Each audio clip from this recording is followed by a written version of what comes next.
Ullal police ಠಾಣಾ ವ್ಯಾಪ್ತಿಯ ಮುಕ್ಕಚ್ಚೇರಿ ಮಸೀದಿಯ ಎದುರು 2017ರ ಅಕ್ಟೋಬರ್ 4ರಂದು ನಡೆದಿದ್ದ ಮುಕ್ಕಚ್ಚೇರಿಯ ಬಿಜೆಪಿ ಕಾರ್ಯಕರ್ತ ಜುಬೇರ್ ಎಂಬಾತನ ಕೊಲೆ ಪ್ರಕರಣದ 3 ಆರೋಪಿಗಳ ಅಪರಾಧ ಸಾಬೀತಾಗಿದ್ದು, 3 ಅಪರಾಧಿಗಳಿಗೆ ಮಂಗಳೂರಿನ ಹೆಚ್ಚುವರಿ ಜಿಲ್ಲಾ ಮತ್ತು ಸತ್ರ ನ್ಯಾಯಾಲಯ ನ್ಯಾಯಾಧೀಶರಾದ ಬಿಬಿ ಜಕಾತಿ ಜೀವಾವಧಿ ಶಿಕ್ಷೆಯನ್ನು ವಿಧಿಸಿ ತೀರ್ಪನ್ನು ನೀಡಿದ್ದಾರೆ.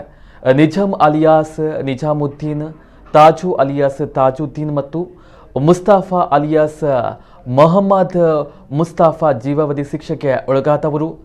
ಜುಬೈರ್ ಮತ್ತು ಆಸಿಫ್ ಎಂಬವರಿಗೆ ಮಸೀದಿಯ ವಿಷಯದಲ್ಲಿ ಗಲಾಟೆ ಆಗಿತ್ತು. ಈ ಹಿನ್ನೆಲೆಯಲ್ಲಿ ದ್ವೇಷವನ್ನು ಹೊಂದಿದ್ರು.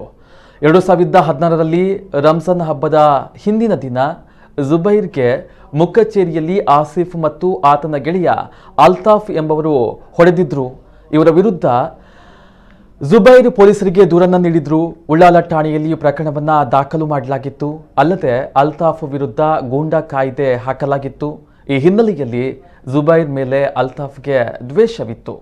2017ರ ಅಕ್ಟೋಬರ್ 4ರಂದು ಸಂಜೆ ಅಲ್ತಾಫ್, ಆಸಿಫ್ ಮತ್ತು ಸುಹೈಲ್ ಸೇರಿ ಜುಬೈರನ್ನ ಕೊಲೆ ಮಾಡುವ ಬಗ್ಗೆ ಒಳಸಂಚನ ನಡೆಸಿ ಜುಬೈರ್ ತನ್ನ ಗೆಳೆಯ ಇಲಿಯಾಸ್ ಎಂಬವರೊಂದಿಗೆ ಮಸೀದಿ ಎದುರಿನ ರಸ್ತೆಯಲ್ಲಿ ಬೈಕ್ನಲ್ಲಿ ಕುಳಿತು ಮಾತನಾಡ್ತಾ ಇದ್ದಾಗ ಸುಹೈಲ್, ನಿಜಾಮ್, ತಾಜುದ್ದೀನ್ ಮತ್ತು ಮುಸ್ತಾಫಾ ತಲ್ವಾರ್ನೊಂದಿಗೆ ಬಂದು ಜುಬೈರನ್ನ ಕಡಿದು ಕೊಲೆ ಮಾಡಿದ್ರು. ತಡೆಯಲು ಬಂದ ಇಲಿಯಾಸ್ ಅವರ ಕೈಗೆ ಕೂಡ ಕಡಿದಿದ್ರು.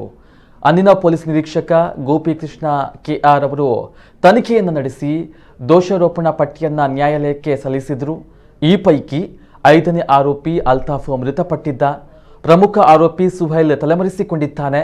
ನಿಜಾಮುದ್ದೀನ್, ತಾಜುದ್ದೀನ್ ಮತ್ತು ಮುಸ್ತಾಫನಿಗೆ ನ್ಯಾಯಾಲಯವು ಜೀವಾವಧಿ ಶಿಕ್ಷೆ ಹಾಗೂ 20,000 ರೂಪಾಯಿ ದಂಡ, ಅಪರಾಧಕ್ಕೆ 5 ವರ್ಷ ಜೈಲು ಶಿಕ್ಷೆ ಮತ್ತು 5,000 ರೂಪಾಯಿ ದಂಡದ ಮೊತ್ತದಲ್ಲಿ 50,000 ರೂಪಾಯಿಗಳನ್ನು ಕೊಲೆಯಾದ ಜುಬೈರ್ ಅವರ ತಂದೆಗೆ ನೀಡುವಂತೆ ಹಾಗೂ ಗಾಯಾಳುವಾಗಿದ್ದ ಇಲಿಯಾಸ್ ಅವರಿಗೆ 20,000 ನೀಡಲು ಮತ್ತು ಜುಬೈರ್ ತಂದೆಗೆ ಮತ್ತು ಗಾಯಾಳುವಿಗೆ ಸೂಕ್ತ ಪರಿಹಾರ ನೀಡಲು ದಕ್ಷಿಣ ಕನ್ನಡ ಜಿಲ್ಲಾ ಕಾನೂನು ಸೇವೆಗಳ ಪ್ರಾಧಿಕಾರಕ್ಕೆ ನ್ಯಾಯಾಧೀಶರು ಆದೇಶಿಸಿದ್ದಾರೆ.